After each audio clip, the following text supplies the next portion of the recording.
In a world where gatekeeping is a whole culture and terms like Nepo baby have invaded social media and become a part of our everyday vocabulary, it's clear that access isn't just an issue, it's a currency. And who holds that currency matters. That's what this show is about. Welcome to Thunder Thoughts, the official podcast of Sons of Thunder, a space where we don't just talk about what's wrong, we model what's possible. This isn't just a conversation about mentorship or motivation.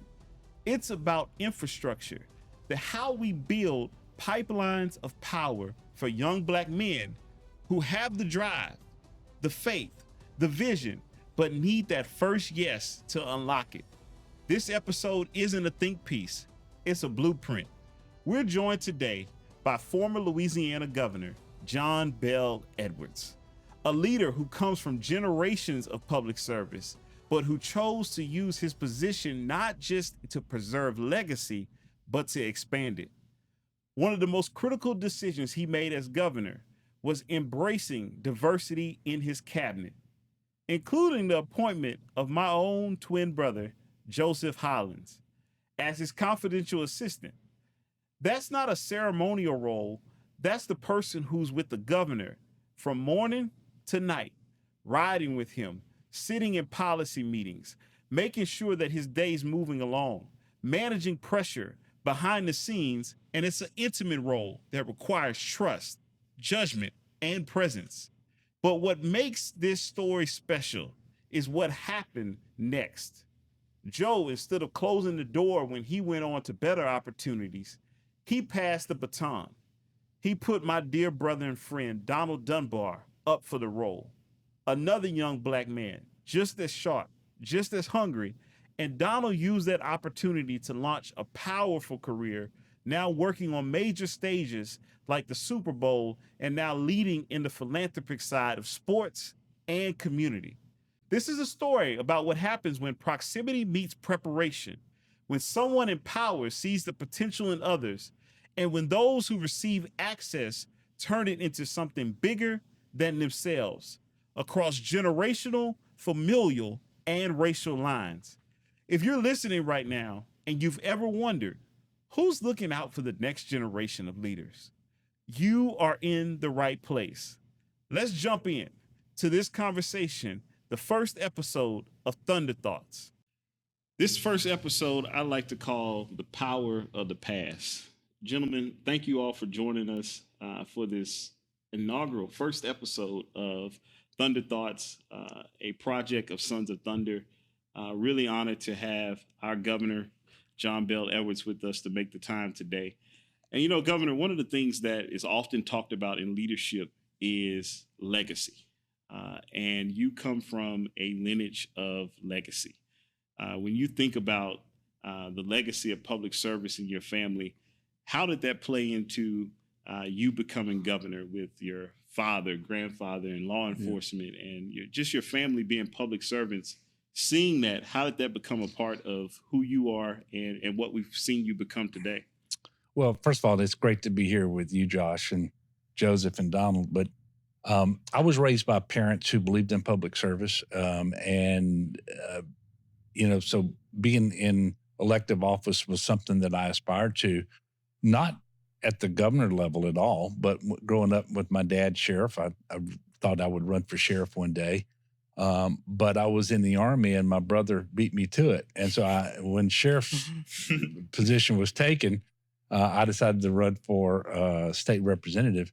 And after a term in Baton Rouge and really starting the second term, just decided that I'd rather be governor. And if I couldn't be governor, I'd just go home, because I was really disappointed with the direction of the state. And you got to remember, this is back in that 2012-13 timeframe. Sure. And things just, to me, weren't going well. And so made that decision, offered myself and to the people to be governor, and worked extremely hard, and ultimately, obviously, was successful. But I have to tell you, it was a seed planted by my parents, who really believe in public service. The word politician is not a dirty word in my family. Anybody who runs for public office and asks somebody to vote for them, they're a politician. And sometimes the first line a politician uses is, "I'm not a politician." Right. Well, they just told their first lie when, when they say that. So it's not a dirty word in my family. It's how you serve, and so that's where that came from. And quite frankly, it goes back further than you just mentioned. It's 7 consecutive generations that have held public office in my family. Wow. Governor, you just alluded to the fact that you ran because you wanted to see change. And part of that change was rooted in policy. Having been a policymaker in the legislature, you realized that maybe I need to get to the executive branch to really see the change I want to see. You made significant policy changes. First day in office, Medicaid expansion. We're still feeling the dividends from that in Louisiana. But not just stroking the pen and effectuating change through policy. How important for you was it to demonstrate that policy through access for those who may not have had access before? Yeah. Well, you really should strive for equality of opportunity. And I don't think you can ever be the guarantor of equal outcomes. But equality of opportunity is important. And so it was important for me to be the governor of everybody in Louisiana, whether they had voted for me or not, regardless of political party, regardless of whether they look like me. And my time in the Army and at West Point taught me that to be a leader, you have to lead from the front and by example. And so if diversity was important to me, and if I was asking other people to embrace fellow Louisianans, regardless of what they might look like or the party belonged to, then I certainly needed to do that. And it was easy for me because it's what I genuinely believe to be right. And it also accords with my faith as a Christian. We're all brothers and sisters in Christ, right? And so that was easy. And I also believe diversity is important for a number of reasons. One is, and a lot of people think, well, you do that for optics. Well, no, you don't do it for optics, although I think the optics are good, but that's not what motivated me. What motivated me, I wanted to have the very best administration that I could have. And I wanted the governor's office. I wanted the administration as a whole, cabinet appointments, boards and commissions to really look like the state of Louisiana, because I believe everybody who grows up here deserves to be able to find somebody in state government who inspires them and who looks like them, and they know that that is a real opportunity for them as well. But you also want quality, because if everybody, and I say this all the time, I have nothing against white men. I happen to be one. But if everybody's sitting around the table trying to figure out where the biggest challenges are and what the solutions to those challenges are, if everybody sitting around that table looks like me, there will be challenges that don't register with us and solutions that we can never conceive of. And so if you want to serve the state well, the best, and the other thing is, if you don't cast a wide net, you are excluding talent off the top from the get-go. And we in Louisiana cannot afford to do that. We have to take advantage of the talent that we have, and we have very good, talented, smart, capable, competent, dedicated people across the board. And so it's important for me to tap into that so that we could do the best job possible in governing Louisiana and have an administration that was responsive to their needs. Right. You said something that I think is important around the table, right? Yeah. With that level of diversity, which I believe you had the most diverse cabinet that any governor ever had. When you think about all you went through as governor, the storms, the natural disasters, COVID, how did that change the conversation around the table to have that level of diversity when you're thinking about those critical decisions? When you're thinking about, like you said, you didn't have all white men, but when you think about people in shelters needing food and some of those critical issues, having that diversity, how did that change the tenor of conversation and the content of the conversation in the room? Yeah, well, we were the first state in the nation to look at the really disparate outcomes early on by race of those who contracted COVID. And early on, if you may remember, and this is before the vaccines were available, for whatever reasons, African Americans who contracted COVID were doing much worse than others, and the outcomes were poor. They were dying at a faster rate. They were being hospitalized. And so we didn't hide that from people. We actually created a task force to look into it, to publicize it, to make sure that people knew. And a lot of it had to do with COVID, for example, being a more serious disease for those with underlying health conditions that were not in check. And we had a disproportionate number of poor African Americans in the state who had those comorbid health conditions that were not being maintained and treated properly. And I think that directly resulted in the other part of that is once the vaccines came out, now all the conspiracy theorists out there talking about how they were experimental and not to be trusted. And initially, the uptake in the African American community was lower, but that task force and other people went to work on that and combating misinformation and giving the reassurances that people needed.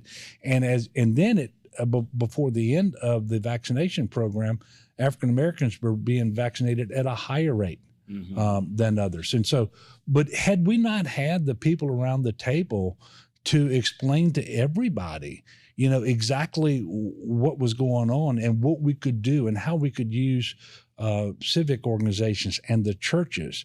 And don't forget, my health secretary, who came in a couple months into the COVID, African-American woman, Courtney Phillips, who was excellent. Excellent. And so having those people around the table with those experiences and those connections helped us to do a better job. And that's just one example of COVID, because it's across the board, whether you're dealing with education, workforce needs, whether you're talking about criminal justice reform, it doesn't matter. There are always particular issues that you need to know about and the perspectives of the various people, because if you want to engage with them, if you want them to change their behavior, if you want them to do things differently, you've got to understand where they are and go and how you reach them. And like I said, having people around the table who don't look like me was essential for that. No, absolutely. And you really have created a legacy that you had a legacy that came by nature of birth, right? But you being intentional has widened that legacy so much. And part of that legacy is allowing folks to have a proximity to power. And these two gentlemen sitting with us are direct benefactors of that. When you think about, obviously, you had a African-American transportation secretary, Department of Revenue, Department of Health, DEQ, and the list goes on. But you had to have somebody, and we often call this in politics, inside baseball, the body man, the person who's going to travel with you, the person that's going to be with you all day long. That's a critical decision. The person that's going to get to know your wife, your children, and everything else. And so you chose as your confidential assistant, Joseph Hollins, and I'm still questioning your decisions. I know him pretty well, but you chose Joseph, a young black male who did not come from a political lineage. Anybody from a donor to a friend or anyone will covet that position for a child or cousin, but you chose Joseph. Why did you do that? Why was that important to you? And ultimately, what has that meant to you now that you're on the other side of that decision?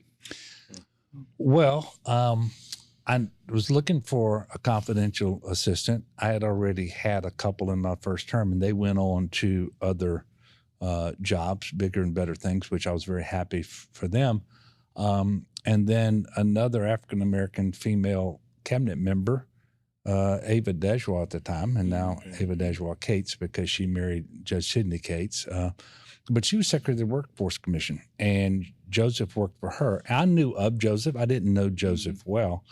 And then I got a recommendation from her. Now, you always take that recommendation, you wonder, okay, if Joseph is that good, why does she want to give him up?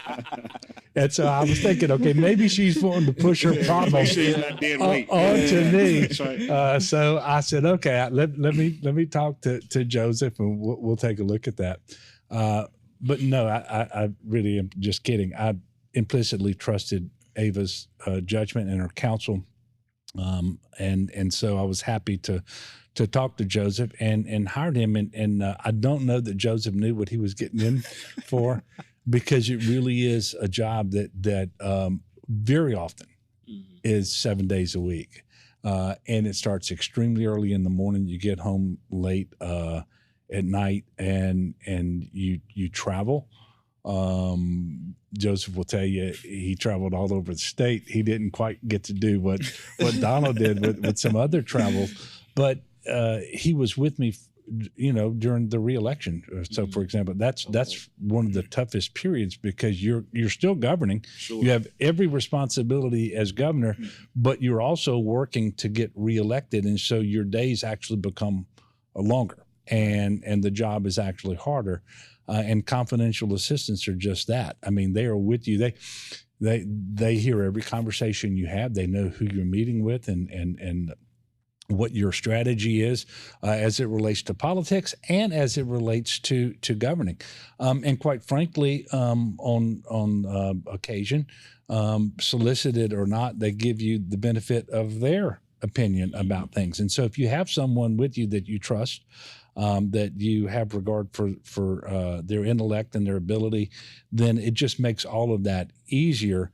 And I think what you will hear from both Joseph and Donald, it was also very important that they have the trust and confidence of my wife, who is my number one partner and protector, and she knew just how much time they were going to spend with me. And so my interview was relatively short. Hers was long, and her judgment is on people, on character, is just so good. And she could not have been more positive about Joseph and about Donald.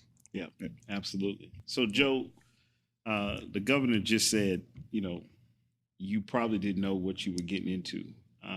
When you talk about this conversation of access, it's one thing to open the door or have it open for you, but what are you going to do when you get in the door, right? Like I think about that moment in like Fresh Prince of Bel-Air, right? When Will Smith walked in the house and he looked around and was like, man, like, I just got to Bel-Air, right? Yeah. You walk in the governor's mansion, you're looking around, you're like, what's up? How did you handle that moment?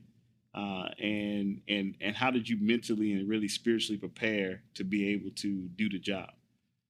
Yeah, I think it's a matter of character. Like Governor Edwards was saying, it's I demonstrate that character with Ava. Other folks that, Governor Edwards asked was Senator Katrina Jackson, who was a friend and a mentor to the both of us, and had demonstrated that character to her over the course of some years. And, the governor says that the interview was short, and it was, because the questions was, are you ready to work hard? Yeah. And are you married, because you're going to be away from home a lot? And so, I think I just went in with that mindset of this is going to be hard work. It was harder work than I thought that it was going to be. It was more hours than I thought it was going to be. But you just got to go into it understanding that I'm going to make the most of the opportunity. And I think, to your point, it is so important that part of what prepares you is the diverse cabinet that the governor had. Because the position, you can only be as successful as responsive as his staff is to you. Because part of it is the governor would like for you to do this, the governor would like for this or that. And so you can only be as successful as the cabinet is responsive to you. And so because he had a diverse staff and a diverse cabinet, that made it a little bit easier. But I think to your point, you mentioned spiritually as well. You definitely have to ensure. One of the things he mentioned, his wife, one of the things she did look for is that, can you be discerning, right? Because she's discerning. If I'm not with my husband, can you be the person that says, Governor, maybe we shouldn't take a picture with that person. Yeah. Governor, maybe we shouldn't do this. You know? And so I think there is a spiritual component to it. And I think, our upbringing and my faith definitely played a part in that. But also the governor talked about how his faith plays into how he governs. You need to be aligned with him, to your point. Yeah. You need to be aligned with how you treat people and treating people as equals. And so, because you are a representation of him. And so I think that part really played into the preparation and being able to be successful in the role. Certainly, when you get that level of access, you obviously have an individual responsibility to make sure that you answer the call, right? That you do your job well. But talk about, as Sons of Thunder is part of our mission with helping young Black men get these strategic opportunities. Talk about, as a young Black male, the collective responsibility you felt. How often did you feel that weight of, this isn't about Joseph Hollins making sure I get my check 2 times a month and do my job, but the collective responsibility of how I walk, how I handle myself for what could potentially come behind me as a young Black male? Yeah, I think, one of the things is, again, good examples. I watched how, Sean Wilson really mentored you, and how some other folks, Ava, impacted my life. And you say you want to do that for other people, and other people need the opportunity. Also, always go to, a quote that our mom says, that you're not a success unless you have a successor. And so I always thought that in the back of my mind. If I just get the opportunity and no one else gets the opportunity after me, then I really was not successful in the position. And so one of my favorite stories that I'll tell is, I think it was Donald and I were talking about it recently. It was Donald's first week on the job, and he was still in training. I was taking Donald around the state, showing him how to do the job with Governor Edwards. And the legislative session had just ended, and Representative Larry Selders, at the time, now Senator, had passed a Juneteenth bill. And the governor and I, we were getting off the helicopter. I said, Governor, well, they passed this resolution, but honestly, it doesn't really do anything unless you have an accompanying executive order to give Juneteenth as a state holiday a day off, right? And, I told him, this matters to people in your cabinet. This matters to your constituents across the state. And, I continue to talk, and the governor says, don't talk past the cell. I'm going to do it. And so Louisiana became the 9th state in the country to have a paid day off for Juneteenth. And Donald was there during that time. And at that point, Donald was like, well, I want to learn everything I can learn. To have that kind of influence, to his point of sometimes the unsolicited. I was just about to say, it sounded like that unsolicited opinion. The unsolicited opinions, but it was that point encapsulated kind of all that we've been talking about today, and then passing off the baton to the next generation. Well, and I think you talked about discernment, but also when you get that level of access, right? You got to have the discernment of, how do you protect the confidentiality of the governor? How do you make sure you carry yourself? But also, you're not there to be a wallflower. Yeah. So how that, now that you're in the position, now that you can see the full landscape of what's happening from a executive branch perspective and all the government, really, how did you have those moments where it's like, I can't just be able to put a plaque on the wall and say I did this, but from my very position, how do I use this access to effectuate some change? Yeah, I think the governor did govern and lead in the way that he said that he did, and such that you even look at he talked about the health task force that you did during COVID, right? It was led by the Secretary of Revenue. And so the governor did lead from a place of, how do we get this diverse thought in the room? You might not be the subject matter expert in healthcare, but you're the subject matter expert on how do you engage people at a local level, right? And so I think once you build trust, and that's what I would commend the governor of, once you build trust with him and he respects your intellect, then you do have the opportunity to speak on things that you are, about, that you might not be the subject matter expert on, but you have a cursory understanding of. And, I think the most important piece about it all, and I'm sure we'll be getting to Donald here in a second, is that one of the main things I told him is that it's not about you. Mm-hmm. I think that was the most important piece. Is I can't say there may have been one or two times where I've asked for something personal, but by and large, just having this understanding that it's bigger than me, it's bigger than just the moment that we're in right now, but it's about the people that look like me that are in fact impacted by these decisions that are being made in these rooms that they'll never have access to. No, absolutely. And I think you are at the point where, Donald comes into the picture. I like to call it the ripple effect. But I don't think it can be underestimated that that ripple effect happened because the governor took another step of faith and trust in you and appointed you executive director of the Louisiana Offshore Terminal Authority. And for those folks that are like, what did he just say? It is a magnanimous organization that's critical to the production of oil in this state. And we know how important that is to us. And if I'm correct, I think you were the youngest and first African-American to be the head of LOTA, as we call it. And not only did the governor trust you there, but he then turned around and made history. And that's where we talk about building legacy. And that would have been quite enough. And we could have had an interview just on that. But the fact that you then thought enough of what had just happened for you in that position to try to create the ripple effect.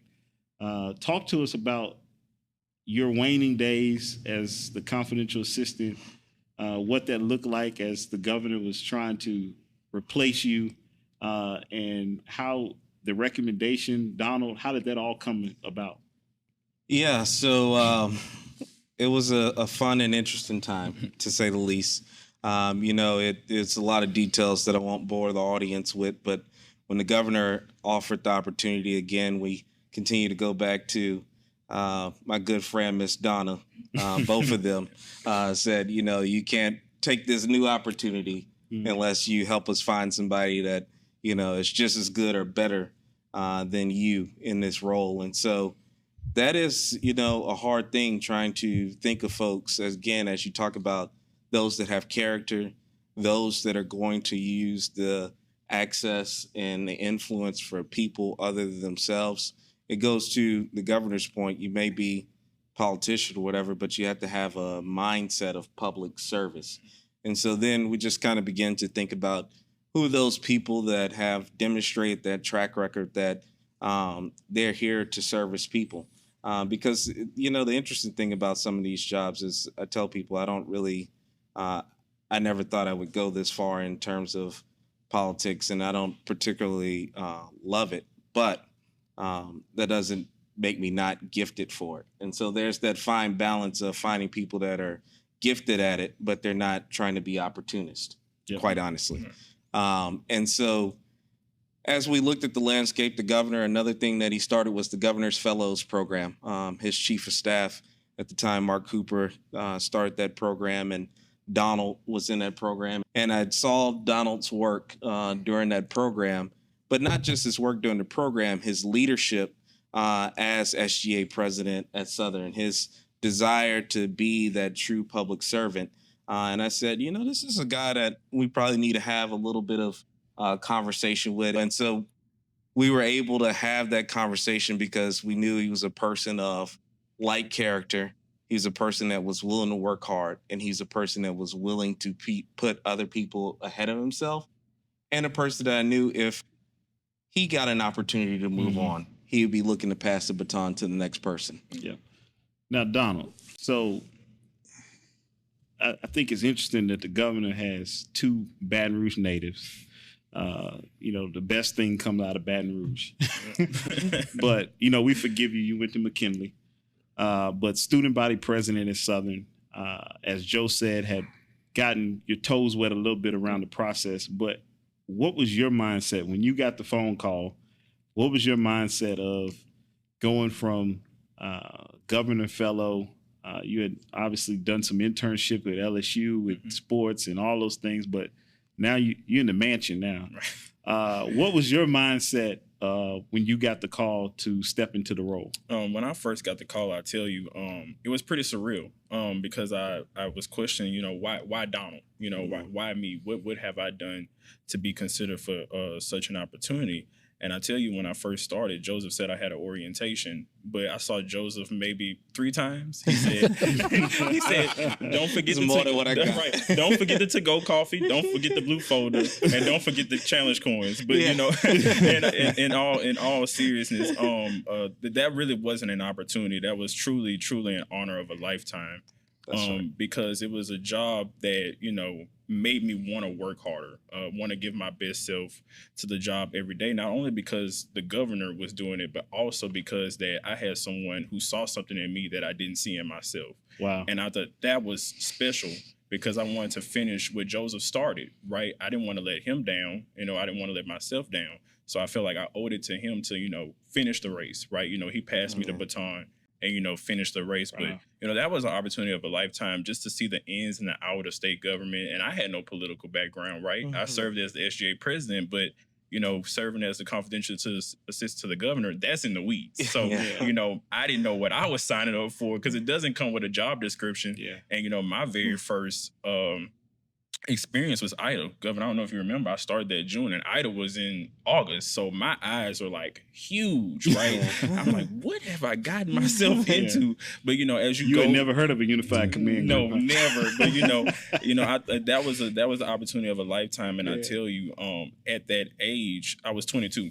Right. Wow. I was fresh out of college, 22 years old, and I finished the role at 25. So essentially I came into my adulthood, in that role at an age where a lot of people deal with trying to find jobs after college. That's just a really hard time for a lot of folks. But that was a time in my life where I was able to soak in everything and learn from the governor, learn from Joe. And I just look at, when you say, we talk about our faith, we talk about, God being the potter, right? And we're the clay. Wow. And, so you don't realize what God has in store for you because I just knew I was going to grad school when I was going to go work in sports. But the Lord says, hey, I have a plan that's a little bit better for you. I'm going to take you on a detour, but I'm going to eventually get you to where you're going. That's right. So, you never know how God has things laid out for you, but he also supplies you with the people to get you there too. Yeah. Josh, Joe, and the governor. So, I just look back on the opportunity. It was truly an honor of a lifetime. That's powerful, man. You said something though. You said they saw in you what you didn't see in yourself. Yeah. Talk about that and the importance of that with all the Donalds that are out there, right? Mm-hmm. And needing that, Sean Wilson said something to me one day. I think I was telling him that, I appreciated his mentorship. And he said, no, he said, there's a difference between mentorship and sponsorship. Mm-hmm. A mentor may try to guide you, tell you, the principles that you need. He said, but a sponsor will take you and put you in a place that you may not feel like you belong and set you on the path of success. And really, I believe that's what the governor's done with both of you. But how important was that for you? Like you said, it's such a critical age in your life to have somebody see that quickly. You've done what you're supposed to do. You got in your education, you've done what you needed to do to be prepared for the opportunity. But for somebody to really see that in you that early, what has that done for you, and what do you see that really means in terms of points of access for other young Black men? It has paid dividends. I tell you that much, because like I said, at that early age, I was influenced in so many areas of my life, spiritually, personally, and professionally, because, spiritually, for one, like I said earlier, you never know how God, is going to change in your life. And, you have to humble yourself, right? Mm-hmm. Humble yourself and, embrace the opportunity and, know that everything is going to work out fine. And, professionally in the role, you have to do so many things. It takes you out your comfort zone a lot. And so, when you have to think quickly, react very fast, you never know if there's a change in the schedule, a change in a talking point. You have to be ready at all times at a very high level while also balancing multiple priorities and also fostering relationships too at the same time. Because like you said earlier, you're a reflection of the governor And, you know, the governor's out doing his thing, but we're in the back all the time. And so somebody's always watching us when we're watching him. And, you know, personally, you know, it ignited a fire in me, you know, to know that these two gentlemen believed in me and saw something in me and, you know, thought enough of me, right, and my capabilities. And, you know, I'm just thinking, I'm Donald Dunbar. I'm just living, you know. And I didn't look at myself as the confidential assistant to the governor. I just saw myself as Donald. And, you know, that ignited a fire in me. And, you know, I always had a love for public service, but, you know, sitting in that role for almost 2.5 years and seeing how the governor traveled the state and really cared for his constituents, but not only his constituents, for his staff. You know, when you serve under someone like that, that inspires you in itself, because not only does this man give himself to Louisiana every day, he also gives himself to his staff. And so, you know, that alone, you know, just ignited a fire in me. And I never thought about public service. I might throw my ring in the hat to run for office one day. Now, good announcement. You know, but I believe it's moments like that, you know, also for people who come after me to realize that all it takes is that one push. All it takes is that one yes, right? All it takes is that one sign of approval that somebody has gifted you an opportunity, not only because, you know, for optics, right, but because they actually see something in you. And, you know, don't be afraid of that. You know, take it and run with it, because you wouldn't be where you are, you know, if they didn't believe in you, if they didn't see something in you. Sure. Donald, you sit over there humbly, but you just came off of working on the world-class Super Bowl that came to New Orleans. You're now working with a large sports foundation. And you talked about that you were like, I want to be involved in sports. I remember when I first met you, like, I want to be athletic director. You know, when I remember you interned at LSU, you were walking around looking like the coaches. You had the whole get up on. But you're back in the sports world, but talk about what you probably can't even fathom where you would be today if you had not had that opportunity. Yeah. What is this opportunity, this pit stop in politics, but really was a God-ordained moment for you? Yeah. How has that shaped where you are now and what you've been able to go on and do? I tell you that wouldn't have thought it, first of all, that I'd be here, but it just goes to show you that the training, right? Because I think oftentimes, you know, we were doing a job, but the training and the skill set, the human capital, your talents, your abilities that you kind of go through in that job and the work ethic, right, has prepared me for where I am today. And if I didn't have that opportunity to become the governor's confidential assistant, I know for a fact I wouldn't be where I was, because one of the most unique things about the job is that the governor alluded to it, you know, you're with him day and night, but you're also meeting the same people that he's meeting as well, right? So relationships, and I know you three know about that the most. So, you know, when you come across these influential people, you know, and they see the governor, but they always see Joe and Donald because we're right behind them. So, you know, taking those moments of opportunity, you know, foster relationships, cultivate relationships. And, you know, that played a huge part, you know, where I'm at today in New Orleans, because Super Bowl comes, and on my community engagement side, we dealt with a lot of our partners, you know, to fulfill their community engagement aspirations, whatever they wanted to do in the community. So it felt pretty good to walk in a meeting and I know half the room. Yeah. You know, that's access, right? Yeah. You know, because with the role, you know, you have access, but you also have visibility. You know, you have visibility to meet a lot of influential people and, you know, sit around the room and listen to all the policy and discussions that's going on. And, you know, full circle moment, you move on into your next career, you're already familiar with what they're talking about. You can even give influence and input, right? Wow. And so, you know, that was a powerful moment. You know, Super Bowl was great. It was awesome, but I felt prepared to do that job because we worked a lot of late nights, and me and Joseph was actually joking about this a couple of weeks ago. You know, work ethic, you know, right? We worked hard, right? And so we worked very hard. And so, you know, Super Bowl comes and I'm kind of looking at some of the interns and people who working, they look tired, but it's a piece of cake for me because, you know, we work days and nights, battle tested, you know, right. And so, you know, I felt very prepared, and, you know, my role in Super Bowl was phenomenal. And, you know, I think that my colleagues, you know, saw that, you know, I had a good work ethic and, you know, just was about my business and integrity, right? You know, in order to, work in that field, you also have to foster relationships, and your integrity is number one. And that's something I demonstrated with the governor. And I was blessed to stay on, and now I'm director of community engagement. So it's that ripple effect, right? Yeah. You get in the room, but can you prove yourself to be in the room? It's one thing to get there, but what are you going to do with it when you get there? That's awesome. Look, we're rounding third base. We're headed home. But Governor, much like many of the decisions that you made, they don't come without criticism, heat. You just heard how powerful this was, what you did. Because at the end of the day, the decision rests with you and Miss Donna.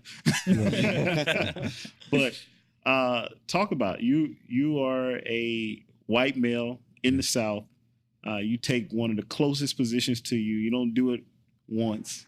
You do it twice. And you had actually done it a time or two before with young black men.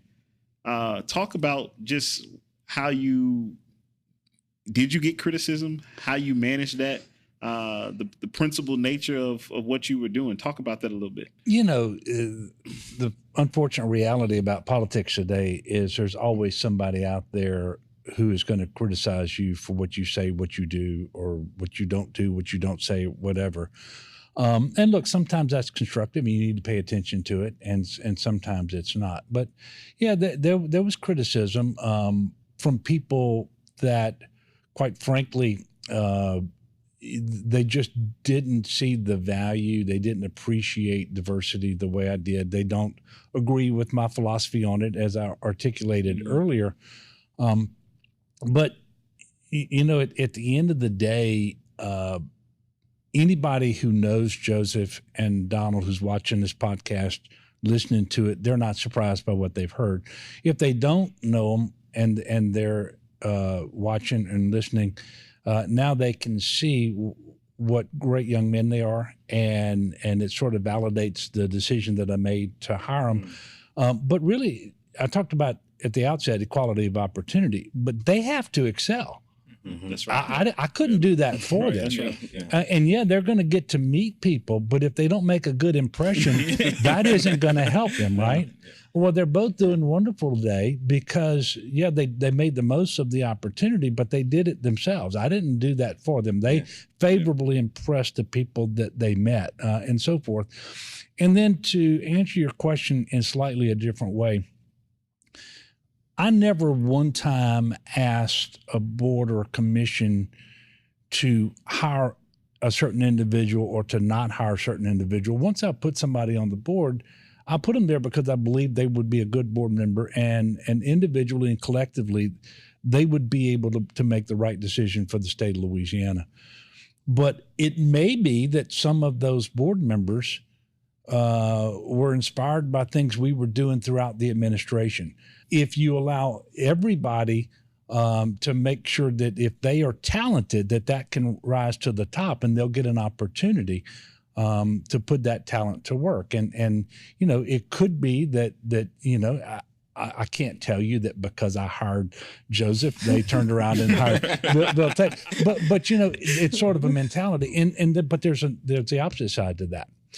And unfortunately, I think this is what we're seeing today around the country. You have some people who are so opposed to diversity, equity, and inclusion initiatives that they sort of assume that any minority who is in a position of authority, that they got there perhaps because of a preference, not because they merited the position, not because they were truly competent and so forth. And that is so sad. Mm-hmm. That is so sad. Yeah. And so while it may be hard at times in your social circles and political discussions and so forth, we have to stand up for diversity. Yeah. If you're not for inclusion, that means you're for exclusion. Sure. Not me. I'm not. Right.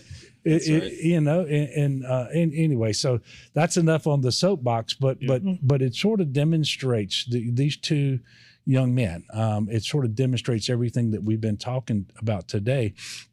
And when you give quality people an opportunity, even at a relatively low level, and look, being a confidential citizen is not a low level opportunity. I'm going to, because they genuinely saw listened to, participated in things that we could be here for a month and we would never be able to talk about them all. Sure. But they made the most of that opportunity. They favorably impressed others, and now they're well on their way to just tremendously promising careers that are going to give them just very fulfilling lives. In closing, part of Sons of Thunder is going to be working with across all sectors. All three of you gentlemen now are well suited in the private sector after being public servants. Joe, I call my oil tycoon over here. Talk about to the business executive that may be watching this, that leader in another sector, about the courage to be able to make those decisions in their organization, because that's exactly what Sons of Thunder is going to be knocking on the door to be able to ask them to do in the different sectors. Yeah. Well, first of all, I would encourage people not just to have courage, but to understand that if they want to do the very best job they can at leading whatever organization they lead, it could be a private sector business, it could be a nonprofit, it could be a church, could be a governmental office, whatever. You cannot exclude talent from even being considered. Your organization is not going to be hitting on all cylinders, even if you think it is. Sure. Yeah. It isn't. So yeah, maybe some courage is required, but just a true desire to be the best leader and to have the best organization you can have, you will do the sorts of things that we've talked about today with giving opportunity to people that maybe you wouldn't have otherwise. But if you do that in a deliberate, thoughtful way, you're never going to regret it. And these opportunities are not just for those individuals. These opportunities will pay dividends in their families and for multiple generations. That's right. And that's what we take for granted. You know, if I'm the beneficiary of being the child of a sheriff and a registered nurse, but, you know, my grandparents had done well and my great-grandparents had done well. These things unlock intergenerational opportunity. Absolutely. And so I have no doubt that Joseph and Donald's grandchildren will do better than they would have otherwise because of what they're going to be able to do over the course of their lives. And so these decisions, they may seem like they're small and that they're for a finite time. And then after they leave as confidential assistant, I leave office, it's all over. No. The impact, the benefits will continue to occur even beyond the generation. That's right. Well, gentlemen, I want to thank you all for joining this first episode of Thunder Thoughts, a project of Sons of Thunder. I know the voices that you all lended to this conversation and the work that you all done is going to help push this mission forward as we all work to make our world a better place, but make sure that we don't make access an exception, but that it's something that's done every day across many different sectors to make our communities better, the work we do better, and ultimately make people better. So thank you, gentlemen.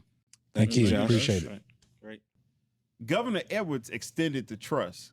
Joe received it and didn't just rise, he reached back. Donald seized it and turned it into a purpose-driven career. That's the heartbeat of Thunder Thoughts.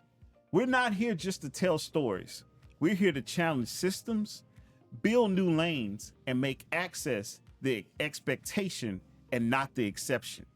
If this episode resonated with you, ask yourself, what doors have you walked through and who are you holding them open for? I'm Joshua Hollins. This has been Thunder Thoughts, and we'll see you next time as we push access forward in our community.